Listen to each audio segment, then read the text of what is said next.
تھا کہ بائبل میں کہیں بھی ایسے دعا کرنے کا تصور نہیں ہے ہاتھ جوڑ کے. بائبل میں کہیں نہیں لکھا. بائبل میں یہ تو ضرور لکھا ہے ہاتھ اٹھا کے دعا کرے. بائبل میں ہاتھ جوڑ کے دعا کرنے کی کوئی تعلیم نہیں. نوٹ کر لیں اس چیز کو. تے لکیر دے فقیر نہ بڑھیا کرو کہ جد کو سن لیا اسے پاسے طور پہ بائبل پڑھا کریں. آج کہ آپ کی روحانی ترقی ہو ہی نہیں سکتی جب تک آپ خدا کے کلام کا مطالعہ اس کو پڑھیں گے نہیں, سنیں گے نہیں, سمجھیں گے نہیں, سیکھیں گے نہیں, تعلیم نہیں پائیں گے. آپ کی ترقی ممکن نہیں ہے. اور اس جگہ پر جو آپ کے لیے حوالہ پڑھا گیا ہے اس میں لکھا ہے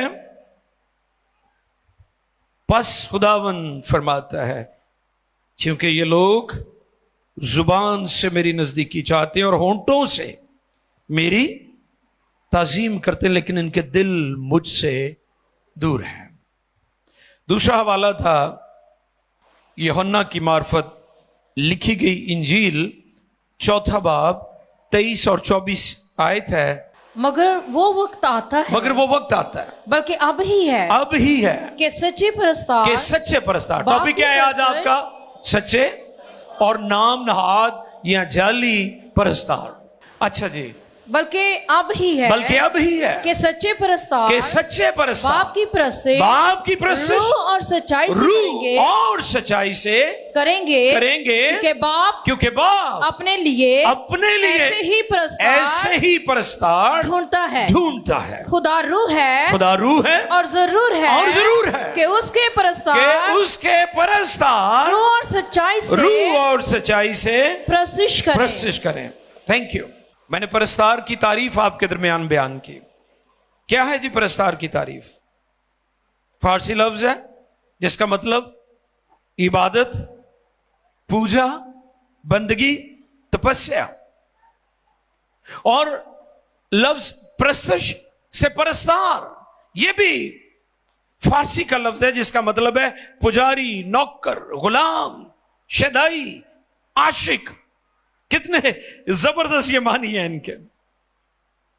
آگے چل کر اس پر دوبارہ ہم غور کریں گے, لیکن میں آنا چاہتا ہوں اسی طرف جو یسایہ میں ہم نے 29ویں باب کی 13ویں اور 14ویں آیت پڑھی ہے. اس میں کیا لکھا ہے؟ پس خداوند فرماتا ہے چونکہ یہ لوگ زبان سے میری نزدیکی چاہتے ہیں اور ہونٹوں سے میری تعظیم کرتے ہیں لیکن ان کے دل مجھ سے دور ہے. کیونکہ میرا خوف جو ان کو ہوا فقط آدمیوں کی تعلیم سننے سے ہوا. اس لیے میں ان لوگوں کے ساتھ عجیب سلوک کروں گا. یہ بڑی حیران کن بات ہے کہ جو دکھاوے کی عبادت کرتے ہیں. میں پھر کہتا ہوں کہ پرستش کا مطلب گیت گانا بجانا نہیں ہے بلکہ ساری عبادت اس میں شامل ہے. اس کے معنی بھی میں نے آپ کو بتا دیے کہ یہ فارسی لفظ ہے پرستش جو ہے جس کا مطلب عبادت ہے, پوجا ہے, بندگی ہے اور تپسیا ہے. اور خدا کہتا ہے کہ اس لیے میں ان لوگوں کے ساتھ عجیب سلوک کروں گا. اچھا, یہ جو عجیب سلوک ہے نا یہ حیران کن بات ہے.